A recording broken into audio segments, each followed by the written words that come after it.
Olá, estudantes da terceira série do ensino médio, sejam bem-vindos a mais uma aula de arte aqui no Centro de Mídias. Eu sou a professora Luíse Coutinho e estarei com vocês, estudantes e professores, na interação via chat dessa aula que vai falar um pouquinho sobre a integração entre as linguagens artísticas. E, claro, quem vai dar essa aula para a gente é a professora Márcia Janini. Tudo bem, Pro? Tudo bom? Boa noite, Luíse. Obrigada por aceitar o nosso convite. Olá, queridos colegas, professores, alunos da rede. Então, hoje o tema de nossa aula é Integrando as Linguagens Artísticas. Vamos ver agora qual habilidade iremos trabalhar nesta aula? Olha só, a habilidade é compreender a integração entre as linguagens artísticas. Os objetos de conhecimento para esta aula, ou seja, aqueles conteúdos que a gente vai aprofundar mais para que a gente possa atingir essa habilidade com muita propriedade, é integração entre artes visuais e dança, integração entre artes visuais e música e integração entre artes visuais e teatro. O que vocês entendem por integração entre linguagens artísticas? Vamos citar exemplos? Vamos lá. Integração entre artes visuais e dança, né? Então, gente, dentro do universo aí da dança, a estética do visual é fundamental. Por quê? Além da gente observar, na verdade, o corpo do dançarino, ele expressa uma ideia, uma emoção, um sentimento, não é isso? Ele conta uma história, todo um enredo, através dos gestos e movimentos do seu corpo. Só que para auxiliar, para que a gente consiga compreender com propriedade sobre aquilo que o corpo do nosso dançarino, que aquela coreografia quer dizer, tá? É importante que eu tenha um esquema de iluminação bacana, é importante que eu tenha figurinos, é importante que eu tenha um cenário, um pano de fundo, um ciclorama, algo que remeta ao tema, ao assunto de que trata a coreografia, até para que eu comece a fazer essas relações entre os gestos que eu estou observando do movimento do corpo e o enredo, que está sendo ali travado ali na minha frente, certo? Então, dessa forma, a gente, desde lá os primeiros esboços do esquema coreográfico, a gente percebe o quanto harmonizar esses elementos de arte visual na dança, tem que fazer todo um sentido, tem que ter um casamento, uma simbiose, para que, finalmente, a representação ali na frente, a coreografia, surta o efeito desejado e consiga transmitir a mensagem, que o coreógrafo resolveu passar para a gente, tá bom? Então, gente, mas muito além da coreografia e do ato visual, da dança, as artes visuais são responsáveis pela ambientação da ação. Foi o que eu expliquei ainda agora, tá? Então, para que eu crie um ambiente propício para a ação dramática do teatro ou para a ação da dança, eu tenho que ter toda uma ambientação. Porque isso vai ajudar justamente o quê? Na compreensão daquilo que quer se passar, daquilo que quer se transmitir, da ideia a ser assimilada, certo? Então, por meio dos cenários, dos figurinos, da iluminação e também nós temos muitos outros efeitos especiais, promovidos pela equipe de cenotécnica, que a cada ano, com o avanço da tecnologia, tem conseguido fazer coisas incríveis, com aquela adoção de neblina artificial, efeitos de pirotecnia, efeitos de luzes, efeitos de laser, efeitos de palcos giratórios, enfim. A cenotécnica está, assim, perfeita, nos últimos tempos. A tecnologia tem ajudado muito aí nessa ambientação para o espetáculo. Tá? Então, gente, entre as artes visuais e a música, nós temos um outro tipo de integração que é bem interessante. Tá?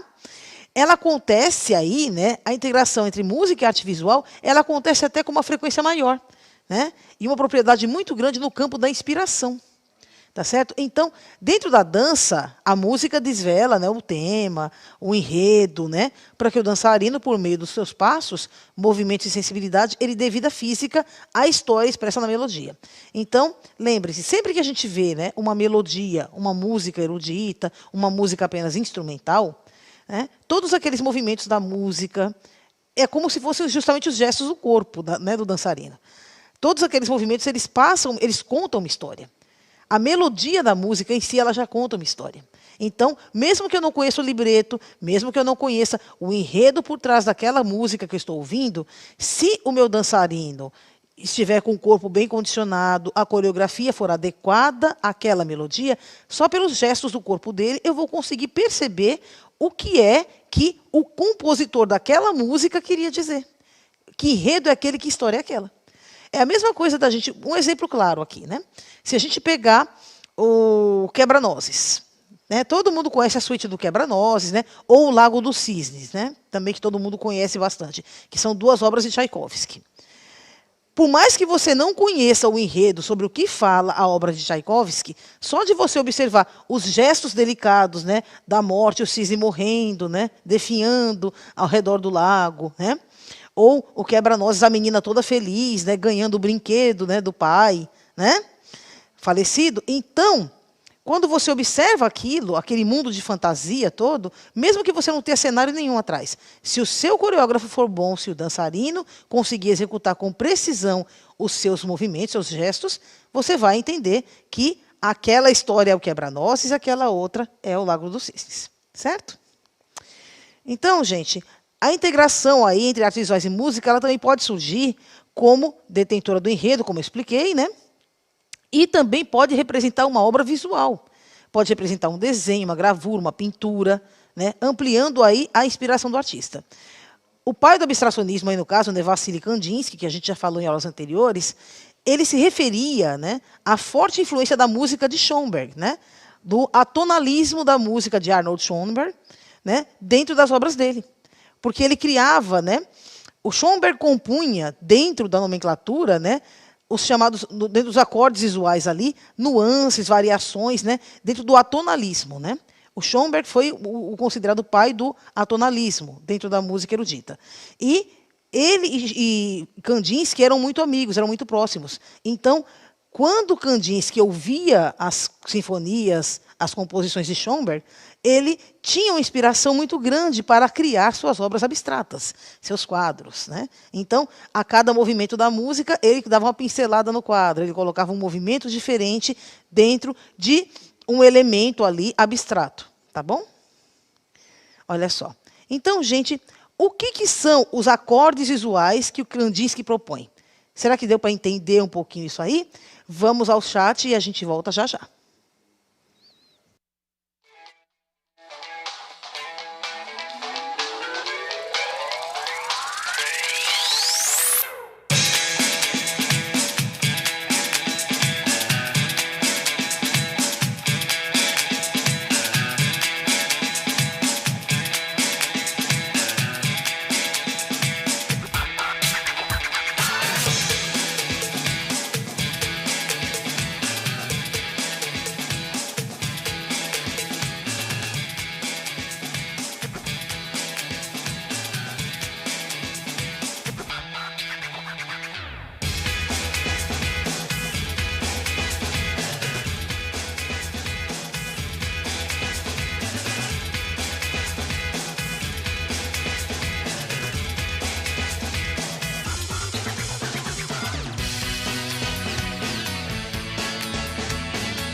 Olha, pessoal, muitas respostas interessantes aparecendo aqui no nosso chat. Eu vou pegar uma para representar as várias aqui, como a da professora Mirtes, que falou que ele se inspirava com a música e transformava em arte, né, imprimindo o som em formas e linhas. A professora Helenita, tradução dos sentimentos da música com cores, linhas, manchas cromáticas. E nós temos outras respostas que a gente vai compartilhar aí, né, professora Márcia? Sim, respostas bem interessantes, né? Que deu para ver que todo mundo aí conseguiu entender bem, né, qual é o sentido, né, dessa variação aí, né, desse sentido que o Kandinsky dá à música de Schoenberg dentro das suas composições, né? Olha só. A professora Fabiana, né, ela fala aqui para a gente sobre o som nas cores. Realmente, né, o Kandinsky ele faz todo um aparato, né, ele cria todo um enredo. Dentro do círculo cromático, ele vai colocando as notas musicais, fazendo a correspondência entre as notas musicais, os movimentos da música de Schoenberg e o círculo cromático, as cores do círculo cromático, né? Olha só, a professora Silene citou a cor dos sons nas formas e linhas. Isso mesmo, né? Então, em cada elemento da sua obra, o Kandinsky ele procura, nessa inspiração, representar todos os movimentos da música. Tá certo? Então, ele representa ali todas as pausas, né? Ele representa as variações dinâmicas, né? Em alguns pontos ele coloca tons mais fortes. Por exemplo, né? Na hora que a música está afretando, né? Ela está subindo, está crescendo de intensidade, o que ele faz? Ele vai colocando uma gradação de cor para mostrar isso, que a música ela está, né, subindo, ela está indo para uma escala ascendente, ela está crescendo, né, dentro daquele movimento, tá certo? Então, né, é de uma sensibilidade, de uma poética, né, de uma beleza incrível isso, né? E o professor Eduardo citou aqui a paisagem sonora, né, que também tem tudo a ver com essa questão, né? Não tão marcadamente dentro do Schoenberg, né, do atonalismo dele, mas tem tudo a ver com essa questão da gente ressignificar os sons que a gente ouve, os sons da natureza, através dos estudos, né, do Murray Schafer, né? Ok? Olha só. Então, vamos ver um pouquinho da integração entre artes visuais e teatro agora, né?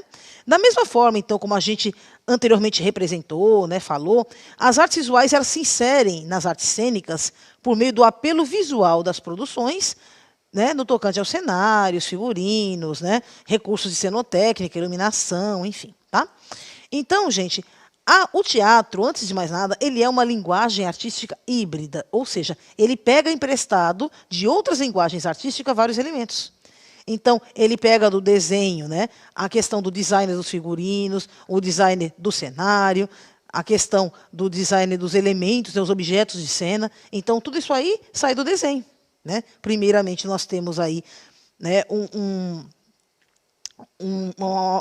cenógrafo, né, responsável por criar o esboço, o croquis, né, deste cenário e tudo que nele contém, tá? Então, ele é, acima de tudo, né, antes de tudo, ele é também um desenhista, o nosso cenógrafo, porque ele vai imaginando e vai criando o melhor ambiente para que a ação teatral aconteça, certo? Então, gente, também temos outras, né, linguagens aí. Nós temos a sonoplastia, né, que também ajuda bastante nos efeitos aí, né, dentro do teatro. A pessoa fala, professora, mas teatro, né, não tem que ser somente na voz, né? Realmente, né, o teatro antigamente a gente não usava microfone, essas coisas. Quando a gente fala na questão de sonoplastia no teatro, é justamente aquela questão de colocar aquela música de fundo que vai ambientar uma cena romântica ou uma cena triste. Exatamente como acontece no cinema, tá? Então, geralmente, você tinha um playback ali. Às vezes, não, né? Bem lá no comecinho, né? Quando ainda existiam grandes companhias, né? Era muito usual você ter, né, um fosso na frente do palco com uma orquestra tocando ao vivo todas as músicas que faziam parte do espetáculo. Então, você tinha a ação dramática transcorrendo aqui, você tinha um fosso, né, enorme entre o palco, né, e a plateia, e nesse fosso mais baixo, né, claro, para não atrapalhar a visão, você tinha ali uma orquestra sinfônica inteira com 80 e tantos músicos tocando. Tá? Certo? Então, nós temos aí essa questão de pegar emprestado, né, essa questão da sonoplastia. E não somente a questão de músicas, né, gente? A gente faz, por exemplo, a cena de um copo quebrando, uma pessoa caindo, alguma coisa. Então, você grava anteriormente, né, esse som dessa queda, dessa quebra de objeto, e você coloca no momento certo. O sonoplasta está ali atrás, observando, e ele está lendo o texto junto com você, para saber qual a hora certinha que ele tem que disparar aquele som. Certo? Então, gente, é muito importante essa integração, que a gente compreenda, né, que tem essa relação. Todas as artes, né, todas as linguagens, elas têm uma ligação intrínseca umas com as outras, tá? Então, a gente continuando aí na ligação, nessa integração entre arte visual e teatro, a gente vê que não é somente cenário, figurino, né? Eles são muito importantes, claro, né? Porque eles garantem justamente o quê? A caracterização cênica do personagem. E isso é muito importante, né? Imaginem vocês, né? Eu representando uma senhora idosa com 80 e tantos anos, desse jeito, vestida como eu estou aqui, né? Linda, né? Oh, ótimo, né? Pelo menos uns 40 anos mais jovem. Eu vou convencer a quem? Né? É a questão da verossimilhança. Então, você tem que criar toda uma caracterização, envelhecer aquele ator, né? Colocar uma maquiagem, uma roupa adequada, um figurino, né? Fazer toda uma caracterização cênica, colocar uma peruca, né? Uma maquiagem que envelheça o seu rosto, as mãos, né? As partes que vão ficar expostas, enfim, para que você dê credibilidade ao seu personagem. Certo? Então, gente, nas montagens assim mais simples, né, a gente vê, né, montagens mais minimalistas, né, geralmente em centros expositivos alternativos, espaços menores, a gente vê assim a abolição do uso de figurinos e cenários. E a isso a gente chama de leitura dramática. Então, a leitura dramática, ela é a apresentação da ação dramática, da peça teatral, transcorrendo ali naquele momento, nem antes nem depois, como eu já expliquei para vocês, que, diferentemente do que se pensa, o teatro não é como o cinema, o teatro não é como a novela da televisão. O teatro não conta história nenhuma. A história toda se passa na sua frente, na presença do espectador. Né? Por isso a gente chama de ação dramática. Acontece tudo ali na sua frente. Tá? Então, não tem essa coisa de... agora já cinema, novela, não. Eu gravei e vou assistir depois e quantas vezes eu quiser. Aí sim eu vou estar contando uma história. Percebem a diferença? Tá? Então, gente, voltando ao que eu estava explicando, tá? Então, a leitura dramática, ela é a ação dramática transcorrendo ali naquele momento, só que sem o uso de cenário, sem o uso de figurino, nada. Geralmente os atores, né, se vestem com roupas neutras, né, geralmente pretas, totalmente pretas, né, justamente para evitar que o público, né, a pessoa que está assistindo, que ela se disperse em algum detalhe, né? Uma vez que, como já não vai ter o apoio de cenário, né, de outros elementos que vão ajudar nessa verossimilhança, então é importante, pelo menos, então, que esteja tudo neutro para que o espectador consiga entender essa mensagem transmitida na leitura dramática. Certo? Então, gente, né, como eu tinha falado antes, né, voltando a essa questão da leitura dramática, a gente vê que não vai ter nem recurso de iluminação, não vai ter sonoplastia, não vai ter cenário, não vai ter nada. É apenas o ator passando o seu texto, né, falando, né, dando o seu texto, claro, já interpretando, já com as marcações de palco, todo o resto permanece igual, como, né, seria na apresentação completa. Tá? Mas a isso a gente chama de leitura dramática. Então, gente, de acordo, né, com o que a gente expôs essa aula, vamos colocar o nosso primeiro desafio da aula de hoje. Tá? De acordo com o que a gente expôs aqui, eu gostaria que vocês tentassem aí criar um projeto de integração entre artes visuais e música.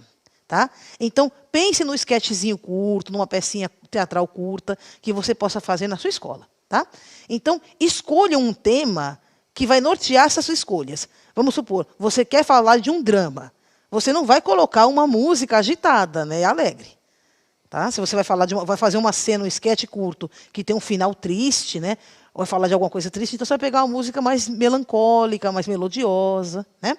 Então, assim como você também deve fundamentar, né, as suas produções em artes visuais, desenho, pintura, escritura, escultura, fotografia, enfim. Tá? Então, você vai já criar um projetinho pensando em tudo isso. Já vai criar também o figurino do seu personagem, né? Pega a folhinha, desenha. Né? E, geralmente, para vocês não ficarem tão perdidos, assim, né, uma coisa tão grandiosa, não precisa ser uma coisa tão grande. Né? Uma peça em não sei quantos atos, com não sei quantos personagens, não. Faz um sketchzinho curto, 2, 3 personagens no máximo, pensa direitinho como vai ser a caracterização desses personagens, que figurino eles vão usar, em que época vai se passar essa ação, até para que você consiga escolher a música adequada a este momento que você vai estar criando. Certo? Ou as músicas, né? Tá? Então, aqui já o desafio 2, ele se relaciona ao primeiro desafio, tá bom? Então, vocês vão realizar uma pesquisa na internet, livros, revistas, o que vocês tiverem à mão, tá, gente? E vão fazer um comparativo entre as montagens teatrais do passado, né, aquelas bem grandiosas, né, aquelas que tinha lá na Idade Média, né, que o pessoal ficava 2, 3 horas, né, às vezes o dia inteiro, né, professora, encenando, né, e com intervalos para o pessoal até se alimentar, né, porque eram muito extensas, né, as produções, e as produções atuais, as dos nossos dias, já com o auxílio da tecnologia, o que faz com que, né, esse trabalho de criar o cenário, de fazer o cenário se mover, de ajudar nessa troca de palco, nessa troca de ato, né, não fique tão grande, tá? Então, gente, vocês vão observar dentro dos recursos de cenotécnica o que mudou, tá? Qual foi a evolução em iluminação, em cenário e figurino que vocês observam? Daquela época antiga, né, de alguns séculos atrás, ou até de décadas, né, do começo do século passado, né, para hoje. Tá? O que mudou nos figurinos, né? O que mudou nos cenários, o que mudou na iluminação, na sonoplastia, quais foram, né, as novas máquinas, os novos objetos que foram utilizados, softwares, enfim, para ajudar nessa função. Tá? Façam um registro no caderno de vocês para que vocês possam consultar posteriormente.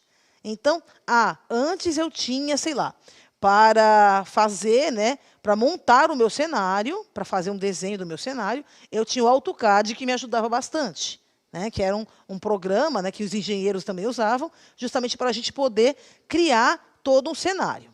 Fazer o desenho, né, colocar ali aquele esboço, depois a gente ia aumentando, quando via já estava prontinho o projeto. Tá? Era só imprimir e entregar. Ok, agora, qual seria, né? Isso era muito rudimentar, né? A gente apanhava um pouquinho para trabalhar com o AutoCAD, ele era bem complicadinho. Então, só citando um exemplo, o que será que tem hoje substituindo o AutoCAD? Que software chegou agora para ajudar a gente a compor verdadeiras obras arquitetônicas? Né? Em questão de cenotécnica e questão de cenário. Tá? Só para vocês terem uma ideia, tá, do que a gente quer. Então, gente, essa questão que vocês estão vendo agora na lousa, tá? Ela é a questão que vai estar para vocês responderem lá, né, no banco de tarefas. Tá? Eu vou colocar depois para vocês, né, com o tempo, tá? E a gente vai estar realizando essa tarefa. Ok? Então, gente, nesta aula aqui, né, vamos fazer uma revisãozinha rápida de tudo que a gente viu. Né? A gente viu um pouquinho da integração entre arte visual e dança, entre arte visual e música e entre arte visual e teatro. Tá? Para ver que tudo isso está intrinsecamente relacionado. Tudo bem? Então, né, professora Luíse, temos comentários aí dos professores no chat? Olha, o mais predominante é elogio à aula. Eu também estou aqui hipnotizada, é muito interessante, né? A gente vê essas integrações, a gente sempre passa um filme de tudo que a gente já viu, vários exemplos que nós vimos, né, de artes integradas. Até o professor Lucas lembrou da Pina Bausch, né, que fazia aquelas coreografias que, na verdade, contavam histórias, se confundia com o teatro, né? Sim, na verdade, né, a Dance Theater, né, ou a dança-teatro, né, criada pela Pina Bausch, ela pega justamente a junção entre duas coisas. Porque antigamente o que você tinha? Né? Você tinha grupos coreográficos, né, que apenas reproduziam fielmente a coreografia escrita anteriormente por alguém. Então, eles não podiam opinar, eles não podiam colocar seus sentimentos, não tinha uma marca, uma característica, uma identidade do artista, do dançarino, dentro daquela coreografia. Tá? Ele apenas era um mero repetidor de gestos que já estavam ali, né, dentro do esquema coreográfico. A Pina Bausch ela vai além. Então, ela pega emprestado elementos justamente, né, das técnicas de representação teatral de Konstantin Stanislavski, que ela estuda essas técnicas, ela propõe laboratórios e ela faz com que os seus dançarinos recorram às suas memórias afetivas, que eles observem, né, o ambiente à sua volta e daí eles possam tirar inspirações para criar o seu personagem e dessa forma, então, surge a dança-teatro, ou seja, uma dança que também, né, tem a parte de representação. Eu estou utilizando o meu corpo na dança para representar sentimentos e ideias e contar histórias. Teve uma professora aqui que, me desculpe, como está passando muitas respostas eu acabei perdendo, mas ela disse que teatro sempre envolve dança e vice-versa. Às vezes até a posição dos artistas, algum gestual em favor do personagem, já caracteriza uma espécie de dança, né, professora? Sim, com certeza, né? Gente, o gesto no teatro é a coisa mais importante, é como na dança, né? Na verdade, tanto o teatro como a dança, o suporte nosso, né, o suporte para que essas artes ocorram é o nosso corpo. Então, cada gesto no teatro, se eu fizer esse gesto aqui com a mão, ele tem que ter um sentido. Eu não posso fazer gesto aleatório e solto, né, nem dentro de uma coreografia de dança, e muito menos, né, num espetáculo teatral. Então, cada gesto meu, cada passo que eu der, tem que ser pensado, estudado antes e tem que ter uma relação com o contexto, com o todo que eu estou representando, certo? Gente, olha, muito obrigada a todos vocês aí de casa, professores, alunos. Obrigada, Lu, por ter aceitado o meu convite. Eu que agradeço, sempre aprendo muito com as suas aulas. Obrigada, professores e estudantes que acompanharam a nossa aula de hoje. E não esqueçam de avaliá-la através do QR Code e do link que estão aparecendo na tela para vocês. Professora Márcia, muitíssimo obrigada pela aula, viu? Muito obrigada, Lu. Bom, a todos vocês, meus queridos, muito obrigada, boa noite e a gente se vê. Tchau, tchau.